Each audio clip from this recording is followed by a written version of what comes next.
Welcome to today's webinar on 5 rules for cleaning and organizing your Atlassian house. I am Isaac Sikolik. I'm the president of Star CIO. I'll be moderating this webinar. Just a few things before we get started about this webinar. Yes, we are recording the webinar. The recording will be shared at the end as well as the slides. We will be taking questions at the end. So if you're running into a specific Atlassian issue, if you want some ideas about how to clean up your environment, hold your questions, put them into the Q&A box when they come up, and we will try to get to as many of them at the end of the session today. So again, we're going to be talking about 5 rules for cleaning and organizing your Atlassian house. And one of my favorite developer sayings is when they say to me, the code smells bad. And I know everybody has felt the issues of managing through and resolving technical debt. But this also happens in our tools, right? And happens in tools that are popular with development organizations and IT operation organizations. Tools like Jira and Jira Service Management that we're using to really run the entire IT shop. And so at some point you look around and you say, this is looking a little bit messy and we need to clean it up. How should we create standards and flexibilities in what we're operating so that we can continue to evolve our practice and become more efficient? I want to introduce my panelists today. First and foremost is Jennifer Leach. Hello, Jennifer. She is the application engineer at Michigan State University Federal Credit Union. Hello, Jennifer. Hello. And then joining us from Atlassian is Paul Buffington. Paul is a principal solutions engineer at Atlassian. Hello, Paul. Thanks. Good to be here. And then lastly, but certainly not least, is Ian Cooperman. He's a strategic account manager over at ISOS Technology. Hello, Ian. Hello. Great. So it's great to have all of you here. We're going to have a great discussion about cleaning up Atlassian's house and really getting tools ready for the next generation of workflow. But before we get started, Jennifer, it's really great to have you here. You've been working as an admin for Jira for almost 10 years. Can you tell everybody a little bit about your background and your experience working with Jira tools? Thanks, Isaac. Yeah, I started working with Jira and some of the Atlassian tools about 10 years ago. For Yep. Jackson National Life, I spent about 6 years working in the stack. We had a lot of projects. We had over 500 projects in Jira, a lot of Confluence spaces, lots and lots of workflows and statuses and whatnot. I was the main administrator for Jira at Jackson, so tried to manage a lot of that by myself. I did come to the credit union about 3 years ago, and when I came here, we had a lot fewer Jira projects and just a couple spaces in Confluence. We now have about 20 projects, fair number of workflows, and we've decided that we want to get moving into the cloud. So there's only a handful of us here that do the admin work in Jira, and I'm one of those people. We have about 120 folks that use Jira in our department, and we use Jira to help us manage about 200 to 300 other applications that help us with running the credit union. Great, thank you, Jennifer. And let's see, Paul, you want to say hello to everybody? Thanks, Isaac. It's great to be here today. Paul Buffington, 7 years into my journey with Atlassian. I've loved being here, loved working with customers. I've enjoyed learning about Jennifer's story. And our team is focused on working with our largest enterprise customers and taking them on that journey. My specialty is service management, given my consulting background. So sometimes it gets really deep in the technical, but the other part of it's been a lot of fun is learning about new ways of working in Agile. And so it's a fantastic journey. Looking forward to the discussion today. I think most recently though, I'm now stepping into managing our North American team as we're growing very quickly. Super, Paul. And just remember, everybody, we got some experts here, so make sure you put your questions in the question box. Ian, you want to say hello to everybody? What do you do over at ISOS Technology? Yeah, well, like most, I wear many hats at ISOS. Part of my role here is working with folks like Jennifer on optimizing their Atlassian instances, improving how they use Jira Service Management, and specific with MSU, Federal Credit Union. We're right smack in the middle of migrating their server Atlassian instances to Atlassian Cloud. So helping organizations through the migration process as well. Also, I've actually taken on a new role at ISOS where I help organizations develop a long-term strategy on implementing, managing, scaling their Atlassian ecosystems, and even working with their teams on things like agile transformation, scaled agile framework, and even developing and implementing service level objective metrics, which is the latest new craze in the technology space now. So yeah, a lot of fun things I'm working on right now at ISIS. Thanks, Ian, and great to have you here. So I'm going to ask this question of all three of you. We have Jira, we have Jira Service Management, we have Confluence, we have them running in our organizations for a while. We start to get a sense of things are getting a little bit messy to work with, but inside IT we have a lot of mess, we have a lot of tech debt that we're dealing with. So let's give everybody a picture of what does the mess look like. How do we know that it's time to start thinking about cleaning up, and really what are the business impacts? How is it hurting an agile team or a service management team, and time to take a step back and say, let's clean up the environment so that we can be more productive. Jennifer, let's start with you. What are some of the things that you've experienced? Some of the things that we're experiencing right now involve, like if we have a need for a new field in Jira and we want to apply it to all of the projects in Jira because we want to start tracking some sort of new metric, I can't just add it in one spot. I have to go to all of the projects and all the different schemes, and depending on what it is, I have to add it to different fields and different views. And so a simple ask of, can we put this executive field on all of our tickets, turns into hunting down all of these fields, and you end up missing a lot of these. So that kind of can impact some of your metrics. I've had another experience before when we had over 700 Confluence spaces, and we decided to redo our permissioning schemes and use different Active Directory groups. And I had to go into every single space in Confluence and modify all of the permissions per space. I actually ended up hitting up a friend of mine and having a script written for that we could use. So that made it a little bit better, but it was a little painful. One that also is kind of dear to me is going over our workflows. A lot of times we have workflows that are just a little bit different. And if we want to add a single step, we have to go to all of those and modify all of those. And the simpler, the better is really kind of where we want to be. And instead of having 10 different workflows with one step different on each of them, let's have some that are more consistent. We are working on that right now, and it's a lot of fun. Last one that I have that one more is like, we're really trying to figure out right now is trying to figure out how we can track work up and down for management. So a manager could see who of their employees have submitted tickets, and then their executive level could see overall what kind of projects they have that are in Jira. Yeah, I know we're definitely going to cover workflow in this discussion because very common. You see the word is a little bit different. You change the statuses. You add another drop down to something, or another transition state becomes messy really quickly. Yeah. Ian, what are you seeing, especially when you think about cloud migrations? What are some of the issues that make it look messy and say we better clean this up? Yeah, I mean, one of the big things we see when organizations come to us for help in cleaning up their instance is just to Jennifer's point, like, sheer number of, configurations, duplicated configurations in their instance.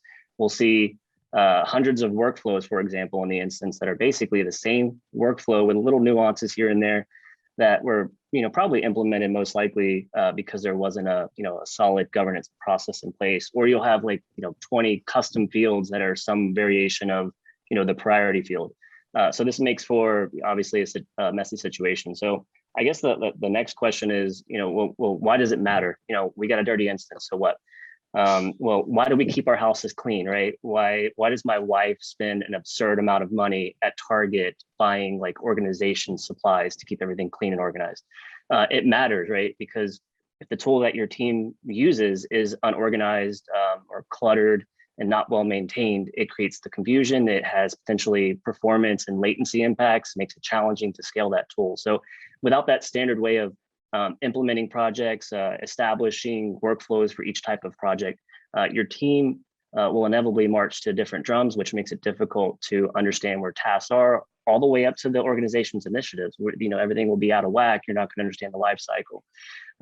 Or even when like team members move from one team to another that are using that has the same similar type of work, but is now using a different workflow, that creates a disconnected experience. So for those who are looking to move to Atlassian Cloud from server or data center, it makes that move all the more challenging and more costly to do. So the goal is to have a well-maintained, organized instance and be able to run standard plays for similar projects and teams. Thanks, Ian. And Paul, what have you seen? What are some of the things that you have to clean up? Yeah, I mean, these are all, I've enjoyed this conversation so far, all the things that we see time and time again. And I think it speaks to one thing of the adaptability that teams love. And as they rush in and they grow and scale, it introduces a lot of this. I think the one thing we hear a lot from leaders is what's going on? What's that flow of work? And be able to roll that up. How do I roll that up into reporting overall? So that way, Jennifer mentioned that need by a leader to be able to understand where's the bottleneck or where's that. I think there's things that we can do below and downstream of that make that easier. And I think we'll get to some of the details of that. Thanks, Paul. I mean, that's the first place that I see things is teams try to ask a collective question. How do we do this better as a group? How do we improve things? Or how do we report up to management as a group how we're functioning? And as soon as you start looking at group functions, that self-organizing, you can go into Jira, you can go into Jira Service Management and do a lot of things. It becomes, very well done for one specific group, but not necessarily great for the collective. So, when it comes down to this, we promised you 5 rules around this. We're going to actually give you 6 today.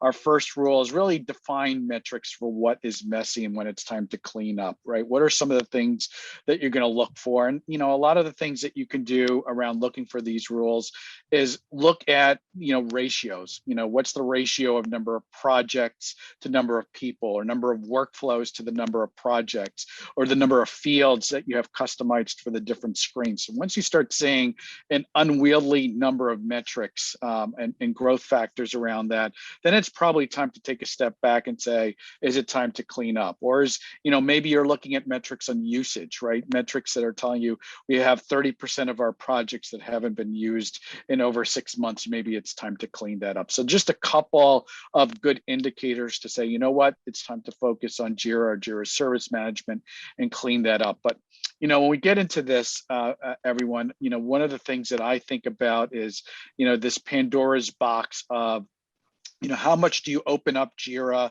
to provide flexibility to project teams and service managers? You open up everything and, you start seeing a lot of the workflows. You start seeing more and more projects being opened up. But there's also trouble if you try to lock things down too much, right? And you make everybody open a service desk ticket every time they want to do things. So Jennifer, you have 10 years doing this across 2 organizations. What can you tell us about what your way of governing these environments looks like? Yeah, right now what we're working on is really coming into play with this move to the cloud. And I think that we've got a really good process in place. The first thing we have is about a year ago, we developed a governance community of practice group where we tried to have a mix of the leadership of us admins that are in Jira every day, and then representatives from all the different areas that utilize Jira on a day-to-day basis. And we meet every week and try to have an agenda, but we want to make sure that we're all talking together and talking about, discussing the changes and vision and separating out the work and then coming back together with questions and everything. We do have our Jira instance pretty locked down. The only people that can actually make system changes are admins like myself on the business solutions team. So there's actually only about 5 people that can actually implement changes. But we don't want to be the ones making those decisions because we're not always the ones that are always using all the parts and pieces. That's where our governance group really comes into play. We also try to do changes pretty quickly in that even for our company, we do weekly changes for production. So every week we have changes and we have our reviews, and not just for Jira, but anything else, so that every week we're able to kind of keep rolling on our deployments, and we're not holding discussions and holding changes to any of our applications for very long. One of the things that I think is really exciting, and I've done one of these before, and actually I just did a little mini one, was that our IT department decided to start doing something called our own tech talks within IT, where every month or so we try to have a discussion, and folks can talk about whatever they want, bring up what that is, and we have a nice big tech talk. We've done 2 of these. I did the last one with Jira, and I like to try to go over some of the things that I find out or learn from Jira, and bring up some of the things that are kind of cool that other people might not know about, like the hotkeys. Using the period key is a big one, and I was so glad that that didn't go away. And like finding tips for how to use JQL better and how to do better queries. That's a big one that really helps folks, but just trying to make sure that we're sharing information, and then also sharing kind of the behind the scenes of what happens in the administrative way of doing things, and how, like I said before, like if we just add a field, turns into hunting and trying to find everything down, and where does it impact and what does it do and whatnot. So being open about how it works, but not making a free for all, makes it pretty nice. But also having the whole global view of having everybody having a voice in that community of practice is very helpful for us.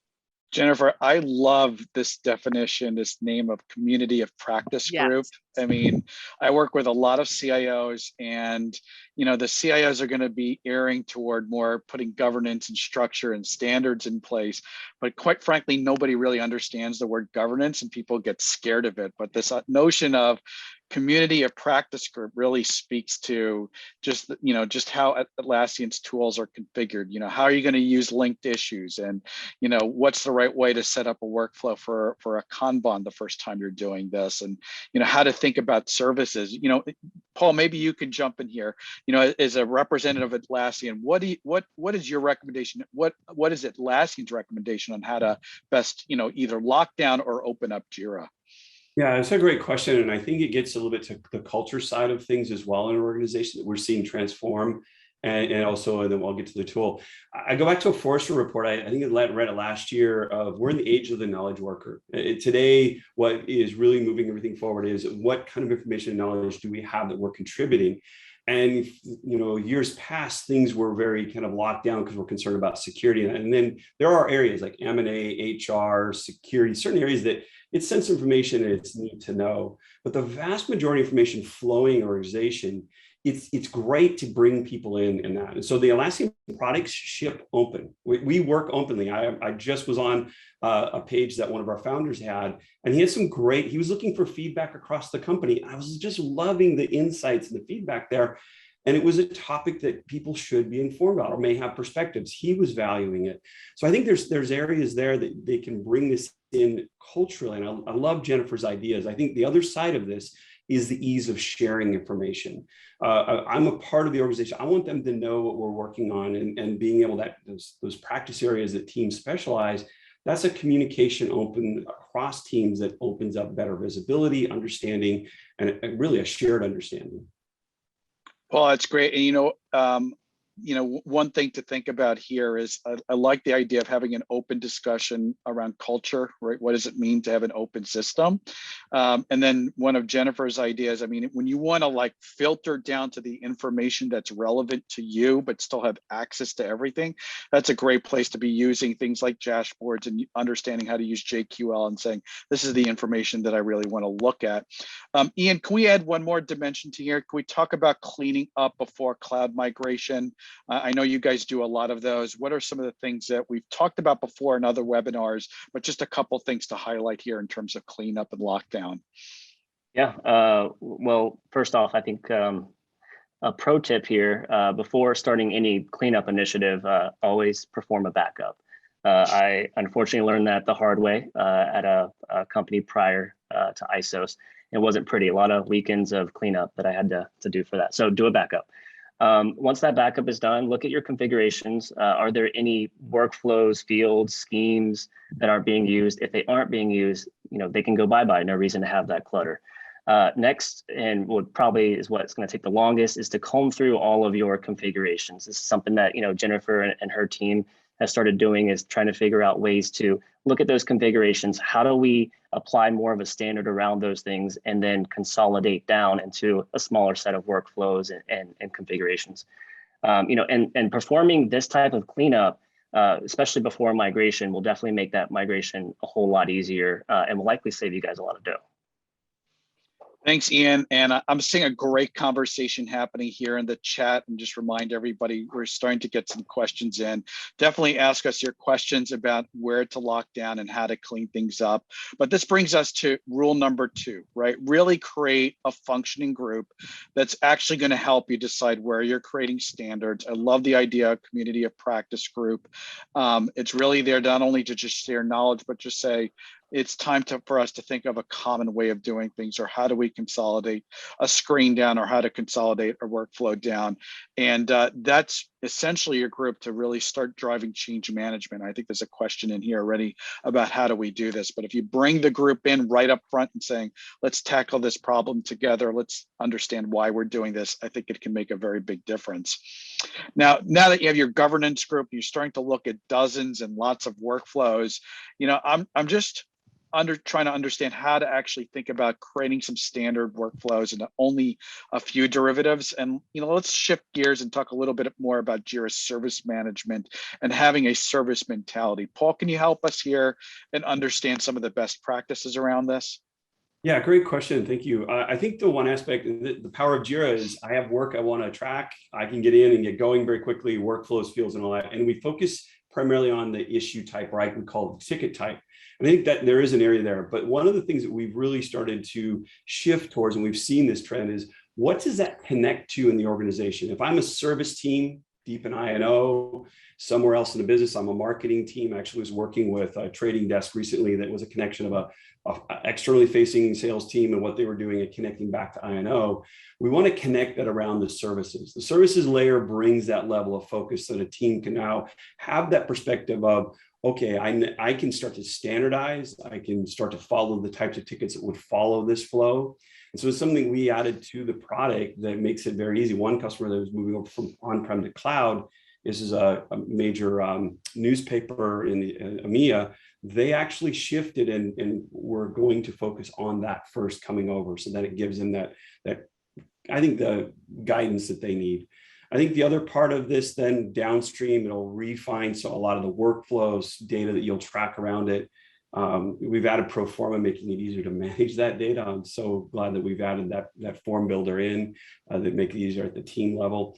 And then we can start to bring the business teams into this. And I think this is the exciting part that I'm seeing, is that it's IT, and Jennifer's mentioned this, of how IT is so strategic in what's going on from a technology standpoint. We can start to find that connection of flow of work, that these teams are working together to facilitate this work. Yeah, I think that's pretty interesting and important. You think about employee experience, and a lot of companies going to hybrid work models, and they need IT help, and they want to come in and say, I need to connect a data source, or I need access to something, and being able to represent that as a service. And Ian, help me understand. Take this one step further. How are we actually connecting services when there's a Jira service and a development team? What are some of the integrations that we should be looking to do there? Yeah, as Paul mentioned, Atlassian has worked on some pretty cool new features, especially in cloud. And more times than not, organizations end up putting their help desk or support teams and their DevOps or tier 2, tier 3 teams into the same Jira project. And typically it's a Jira service desk. And we're not saying that won't work, but what we've found that a better way to do it is to have a separate Jira software project for your DevOps or tier 2, tier 3 teams, since they usually have a distinct workflow and will typically follow some sort of SDLC process. And continue to have your help desk or support team use the Jira service desk. And now that your teams, have their own projects, they have more autonomy over how their project is configured and will most likely have a more simplified workflow and scheme configuration. So when we approach this mindset shift with our clients who are struggling to manage multiple teams that have different processes under one Jira project umbrella, they typically will ask, which is a great question, how do we make sure that these handoff between these teams, how do we communicate back and forth? Or how does the requester stay informed on what's happening to the request? For those things, there's a process engineering thing that comes into play, right? There's ways to efficiently link up initial requests to the ticket that the team implementing the change is working on, and have those comments go back and forth, as well as like the status, right? We want to make sure that the requester understands what's going on with the ticket as well. So there are ways to connect those things up, and that process will look different for each use case. But generally speaking, this change in structure makes it much easier for maintaining autonomy, allowing each team to work as they would like, and creates scalability within your tool set. So yeah, we've seen a lot of success with implementing that type of solution with clients. Thanks, Ian. And of course, we're doing this because we're not just doing one standard workflow, right? So Jennifer, just give us quickly, what are you doing at MSU? How, is it Scrum? Is it Kanban? Is it services? What are you doing over there? We are doing quite a mix of things. Our software development team, they've been doing Scrum for quite a bit now and have a pretty good system going. Our help desk is more of an ITIL based. And I'm on our business solutions team, and we're kind of more of we're just doing everything we can to keep ahead of the fire hose. Mm-hmm. So we're figuring it out as we go. Yeah, I gotta be, that's the most common answer that I hear and there's a lot of good reasons for it. You think about how the business team is going to interact with the IT operations group. It's actually very different than how they're going to work with the development group, and they're going to work with you guys running services. So it's common to have different ways of working and to have some flexibilities there. But that also leads to our rule number 3. And our rule number 3 is about thinking about how you're configuring things from a business service level, right? It's not I'm providing access to a particular system, or I'm opening a firewall ticket. It's, I'm providing connectivity between systems. I'm getting access to a resource. And when you think of those top-down ways of the business interacting with IT, then you could start really thinking about what's the standard workflows. We're not getting into nuanced ways of doing things within a specific type of task or a specific type of operation. We're getting into how the business expects to request the information, and then how we're operating internally in terms of our workflows.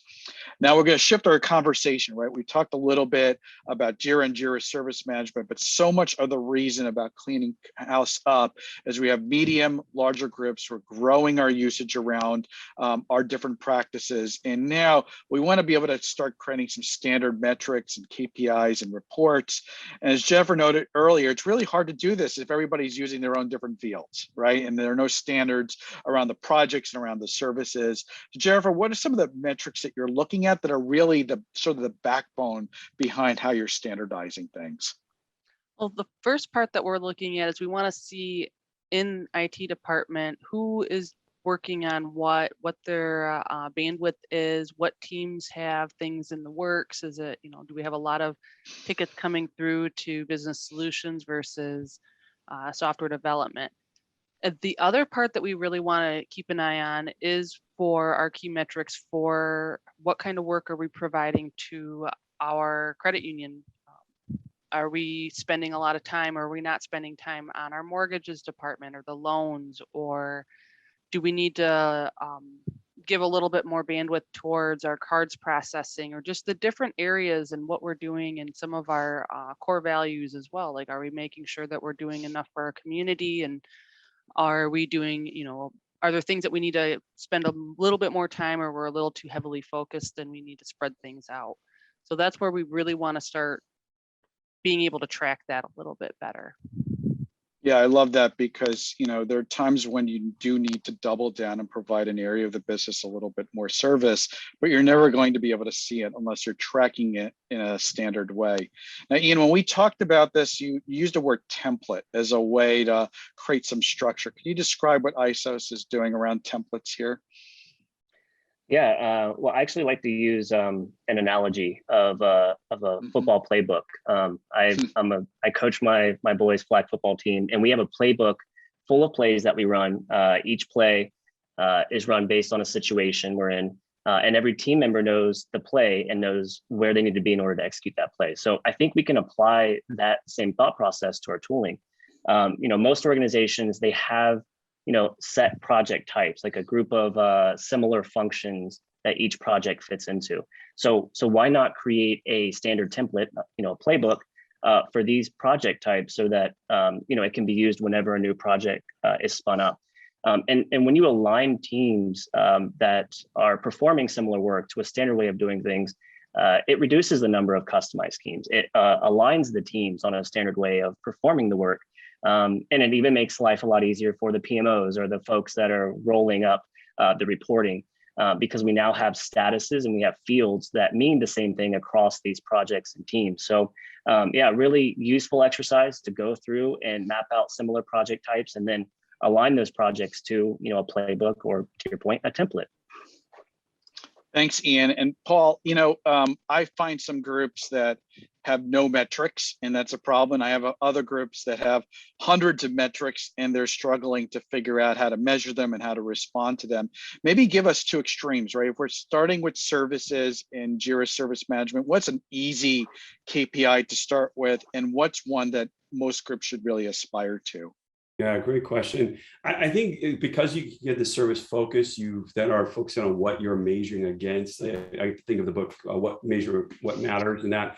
I think if you had three of them, I would look at outage. So what kind of incidents are impacting that? Because that's business impacting internal employees, ultimately to your customers, and then being able to understand where are the bottlenecks, how can I help my team improve, both on a technology and the practices side.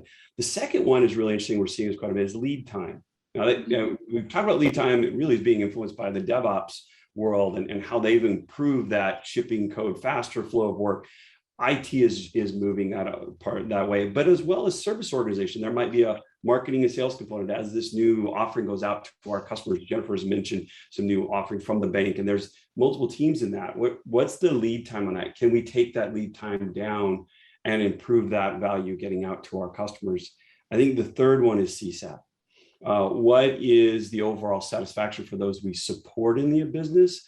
One of the things that you'll be able to start to put together is this customer experience. So putting those together is a hybrid. And I got to say, from a product standpoint, one of the things that we're really excited about, we announced the acquisition of Chartio last year, and they've been working very hard behind the scenes. We previewed this in early announcement of Atlassian Analytics is coming to our cloud offering. And this will bring the next levels because it's built on a data lake capability from AWS. And if you want to bring data together and look at that flow of work or those different teams, we're going to bring some very phenomenal capability there that unlocks some of these insights that leaders want. That's great. I like that sort of easy, what you should be doing, and then maybe not so much aspirational. I think customer satisfaction is really important. Jennifer mentioned that, helping different parts of the organization is key. And so, you can imagine capturing a customer satisfaction group, dimensionalizing it by department and saying, you know what, we need to provide some better services or improve our lead times for one part of the organization. They're struggling right now. So a good way of thinking about this gets into our rule number 4, right? Really use your business drivers as a way to decide what KPIs to report on, and then use that to help you decide what areas to clean up on. So you don't have to do everything at once. Like everything else in your house, you're going to clean up your bedroom. Maybe you're going to clean up the garage the next week. So use these business drivers, use your KPIs to be able to figure out what's lacking, and then put yourself through that retrospective of where to start doing some improvements. Now, Jennifer, you've been working with ISOs, and they've been helping you out, clean up messes, get ready for the cloud. Can you just share some specifics? What you're using ISOs for as a partner? Yeah, absolutely. We engaged with ISOs because we knew that we have this instance of Jira and Confluence running, and we have lots of ideas, and everyone has an idea of how to do things. But we knew it would be a good idea to bring somebody with a fresh eyes, fresh look in to see what we have and help us decide what's the best path forward. One of the first things that we started engaging with ISOs on was the idea of being able to create a so-called master or portal of portals dashboard, where we would be able to, somebody would be able to submit tickets to various teams that use service desks. So not just IT, but our facilities team or our business intelligence, and see overall all the different spots where they might have things, and kind of just come together more on how we're doing that. We didn't quite know how to do that. So we started our engagement with ISOs on that. And that kind of turned into, well, there's things that we need that are in cloud that we aren't able to get in the server, so we better start moving to cloud now. And we said, well, can you help us with that? And they said, absolutely. And then we said, oh, well, now we've got all this cleanup we need to do before we move to cloud, before we can get our portals. Can you help us with that too? So what started the small project or small request with ISOs to help us with one small thing has kind of grown into a fair number of projects. And now it's actually going really well. And we're actually speeding up a lot of our work because we've worked together on these and we've got a good path going forward and back.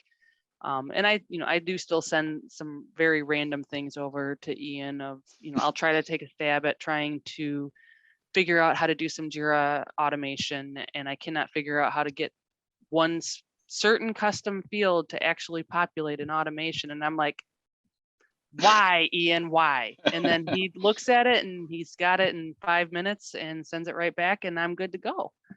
So that, the relationship that we've built has been extremely helpful because we can take on these big projects, even though they got bigger, and now we can really move forward at a good clip. That's great, Jennifer. I mean, I'm thinking forward look. I'm hearing forward-looking things. I'm hearing today's problem help me solve today's problem, and I'm also looking at it as, okay, let's try to find a better way of doing something now that we're growing. I'm hearing all three of those. Ian, maybe tell the other side of this story. What makes a good admin for you to partner with? What are some of the things that really make a partnership work well? Yeah, great admins like Jennifer are, they're not ticket pushers. They don't just do requests or take requests in and just do them. They take what's being requested and determine based on the standard configurations that they currently have in place, on how they might be able to either perform that request or push it back on the requester and say, so sorry, it doesn't fit our standard way of doing things. No is really a hard word to say sometimes. I think we've learned that. And another note on an admin, the best ones are the ones that not only manage requests and standardize the tooling, they also train their users on best practices with the tool. They keep a pulse on what Paul is doing over at Atlassian on the new things that Atlassian is releasing. And then, if interested, they implement those things and then keep their users in the know of those changes. So, it's the admin that, takes pride in what they own, who establishes standards on how the tool will function and keeps their users informed that most often succeed. And, these are the ones, Isaac, who, we love to work with, and honestly are the ones we like to hire. So, using my Biden voice to selfishly plug, we're hiring. And then one last thing, Isaac, too, is, if you don't know how to take that next step on becoming a great admin, we will train you. We have a fantastic training team that will guide you through becoming that world-class Jira admin you aspire to be. That's super. And very quickly, you told me this crazy story, and I just got to hear it here. You found a workflow there that you helped them with that had 50 post functions. What was behind that one? Oh my! I think that might be more Jennifer's story, but I'll tackle it. So, one of the things that Jennifer uncovered was that they have, I think it's your IT help desk, And they have, after creation, there's this crazy post function, like there's what, 50 post functions in there that it does all sorts of things. It's just like a spaghetti model inside that thing. And so, Jennifer is primarily heading it up, but, with assistance from us is like, how do we like clean this thing up? And how do we get it to a point where we're using the out of the box automation, like automation for Jira? And then how are we, kind of tweaking the process for our teams and saying, hey guys, this was what we did 3 years ago, but this is not how we're going to be doing it going forward. And so a little bit of, those things changing, people and process, but also using the new cool features that are coming out of Atlassian has really, hopefully will solve that problem. I love this comment here I'm seeing in the chat from Philip. Automation, the rabbit hole of possibilities and nightmares is really a good plug. There's a lot of things you can do with automation. It always helps to have a guide. Paul, Atlassian lists ISOs as a platinum partner. What does that mean? What can people expect working with a platinum partner like ISOs? Yeah, let me kind of share from my experience, because I've been here 7 years and we work very closely with our partners in ISOs. We keep crossing path and working both on the front end as well as on the back end. And so I think as a platinum partner, you have that partner that is going to be there at a strategic level. I've watched that with the team, that they've come in and helped advise, like, we're going on this journey, here's where we want to go, what would be the best path forward, as well as we're talking at a tactical level, how do we get better at using the products as they grow and scale. And I've just seen that time and time again. Here's even the better part, being at one of our events and talking to a customer and finding out, well, ISOS was the one that helped us get over the finish line. And they're just super excited about the value. I've just seen that time and time again, as this team is focused on, the enterprise space, knows the complexity, knows service management. So I've always enjoyed my time and just hearing the results from customers as well. Yeah, I totally get it. And you think about, Jennifer has 120 people in Atlassian tools. You might be having more. There's a tremendous amount of productivity that can be gained or can be struggling just based on the tools that you're using. And some things, this is a pretty versatile tool in terms of workflow, in terms of project, in terms of services. So when you're using a tool to back so much of how your organization is innovating and collaborating, I think that really leads to our rule number 5, get help when you're cleaning up the house. If you're going to go do spring cleaning in your house, if you're cleaning up after a flood, if you're trying to build a new extension to your house because you're growing, or maybe you have, you're in business terms, you've just done an acquisition, you're molding in another group into what you're doing, or you're moving to the cloud. These are all good times to really think about finding a partner and working with them, so that not only can clean up a mess, but also grow your environment and to continue to service what your organization needs. So I promised everyone would try to get into a rule number 6. We're going to go for it and do our rule number 6.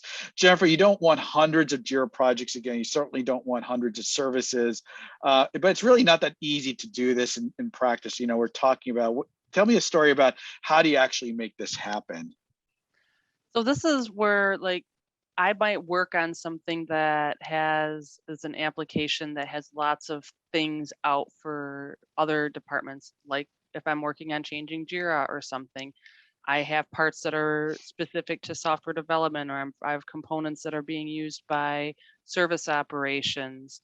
And I have things that are assigned to me based on being on business solutions. And some of the things that we kind of run into where we're still trying to figure out how to fix and monitor would be like, maybe I'm going to change from business solutions to service operations. If there's things that are tied to me as my person and my previous role, when we change my reporting, it's going to mess up all of our reports now, because everything that I've worked on for the last 3 years is now assigned to a different team.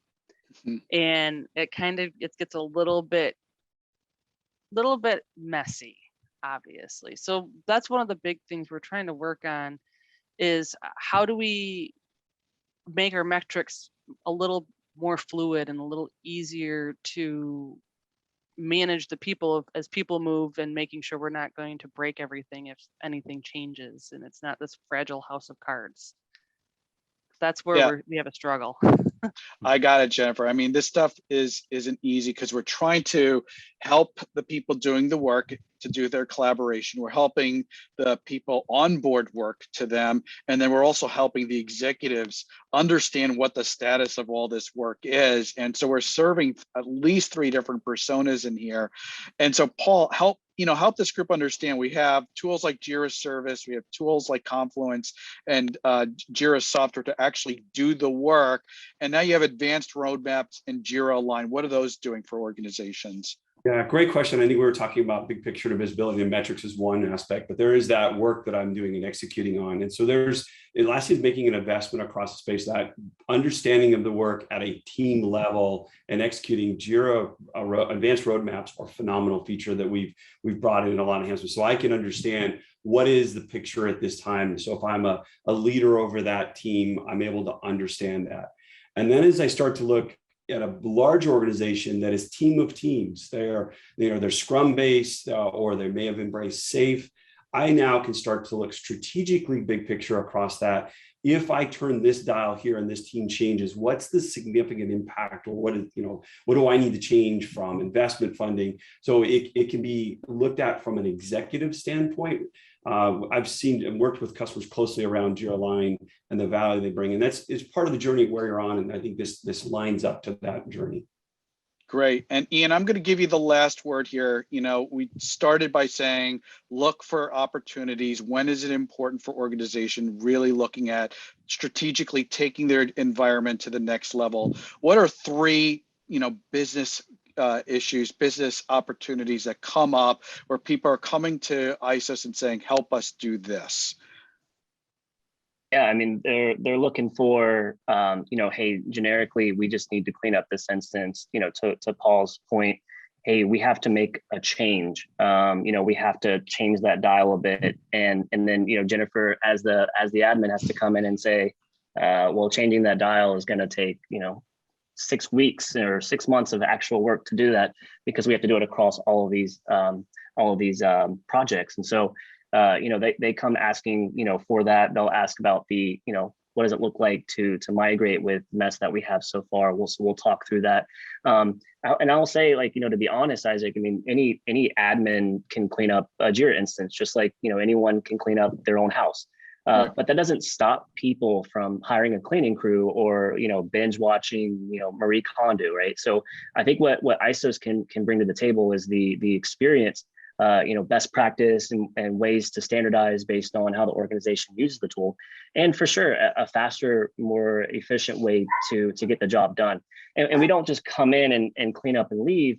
We spend the time understanding how the organization is structured, how the tool is being used today, and then work on a game plan with folks like Jennifer to do the cleanup, so that she understands afterwards exactly kind of how we standardize things and how she can take it forward, so that it, a year from now, it's not broken again.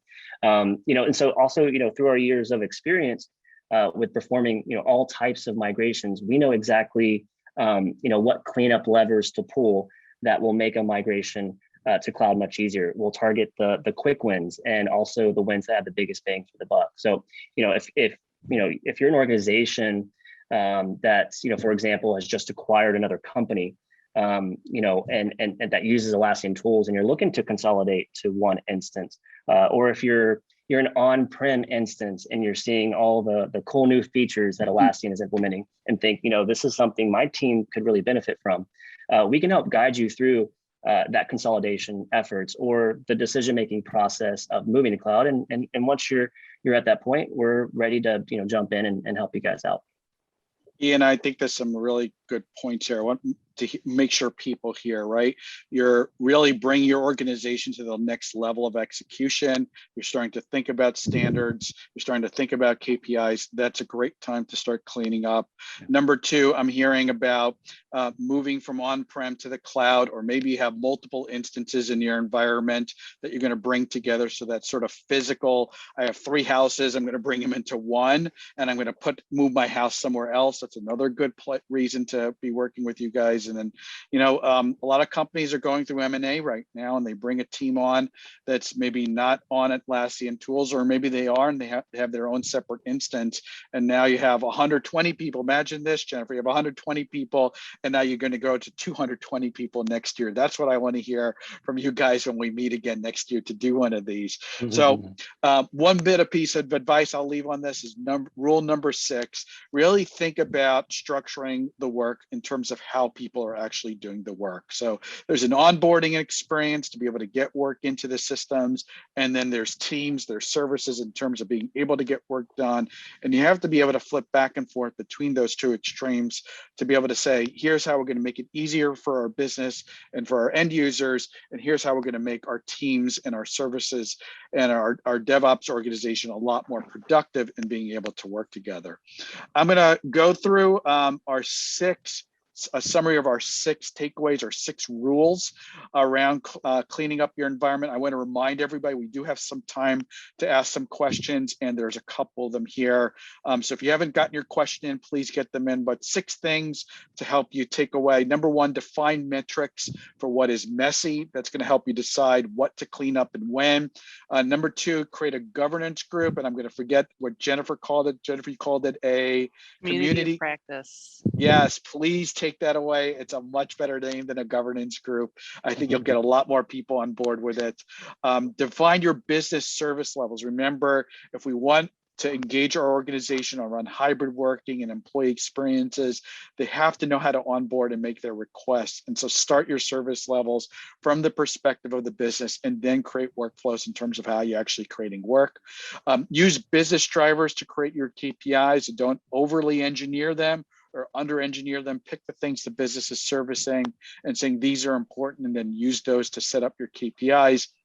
And then get help, particularly when you're in one of those inflection points that's saying we're growing, we're adding people, we want to consolidate. These are great opportunities to really work with a partner and say, you know what, yeah, we can figure this stuff on our own, but there's a lot of best practices here. And much like Jennifer described, let me get help in solving a particular problem.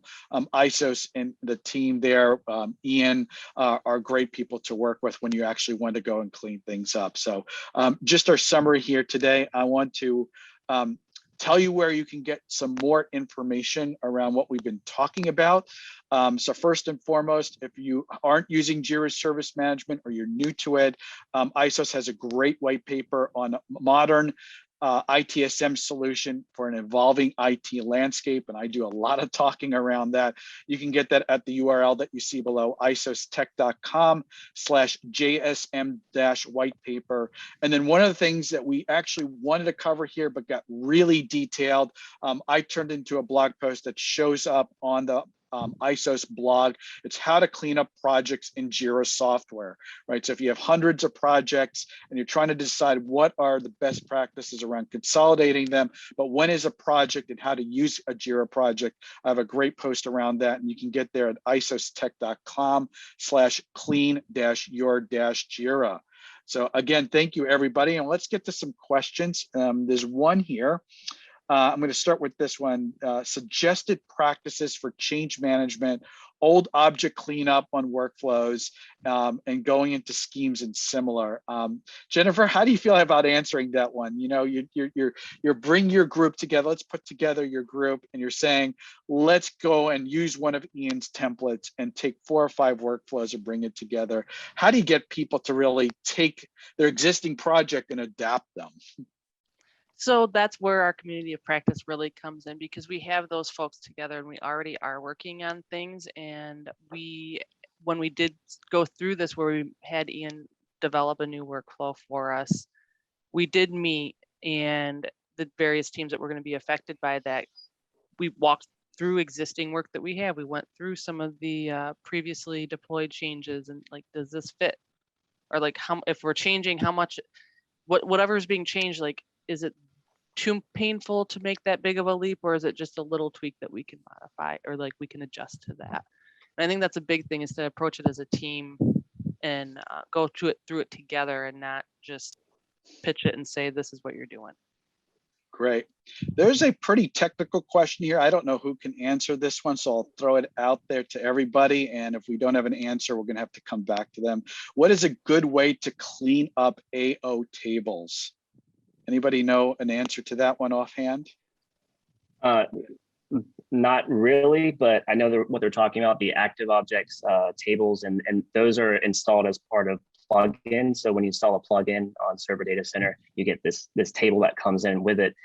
There is a way to clean that up. That is more for like an engineer to go through. But what I would recommend is hopefully you guys have like a dev or staging instance where you can, back up, restore in dev. And then what you would have to do is go into the back end and kind of manipulate it.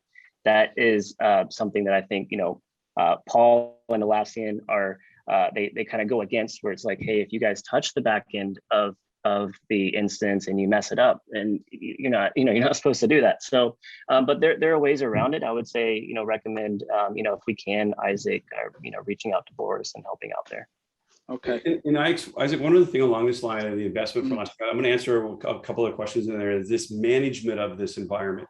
There's a big effort within Atlassian. There's a lot of our open company, our roadmap is open, looking out, I think well over a year right now, or at least to a year. And one of the things is around this area, like this is a value of cloud. When I move to cloud, the management of this becomes easier. We've moved to a new app framework that's going to bring some changes there for security, but also management. And I think the other thing that was mentioned here about users, how do I find those users that have kind of tailored off and I don't know where they are in that? That is actually an effort around the overall administration hub or capability. I forget the name that they're calling it. That work has actually been previewed and on its way out, because they want to show a lot of love to the admins as well, because we want to save time, or we talked about earlier, be able to decentralize. And then the last one on automation. We're passionate about automation. That why it was added, and there have been some pain points. I love it because low code, no code, it can be adopted. We are working through the evolution to make that even easier for teams, because it is a platform that shows up in different areas, recommended recipes. So there's a lot more that Atlassian is going to do, because we believe that automation is the key here to save time. And so we want to make it, the administration experience to the overall project leader. They can figure out which automation rules would make sense. Paul, I use automations even in my small business. They're a huge time saver, and kudos to the Atlassian teams to really make it no code and easy to use. And you can do a lot of very sophisticated things here. And there's a question here around this that might lead into this. You start cleaning up projects and now you're left with workflow schemes and some screen schemes. What's the best practice on what to do with this? Anyone have an answer on how to help out with Solomon with this question?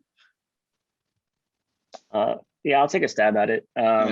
So this is actually something that we also do during migrations. Is there's a lot of times when the organization doesn't want to bring over all of the projects over to cloud. It's like, we touched these 10 plus years ago. There's no reason for us to bring this over, and so we end up getting rid of those and have to then scrub all those workflows and schemes and configurations that they're talking about. So what we typically do is apply the scripts that we've built to go in and scrub it and delete all those things. Otherwise, you're, as this person probably knows, you're manually hitting every single one. And for like screen schemes and issue type screen schemes and all those, that's a lot of clicking that you're going to have to do depending on how many projects. So. Yeah, I had to throw that out there because it's another use case for automation and to, really looking through what's the full end-to-end cleanup that you have to do. We're at the top of the hour. I want to thank everybody for attending today. I want to thank my panelists, Jennifer, Paul, and Ian. Thank you for joining us today.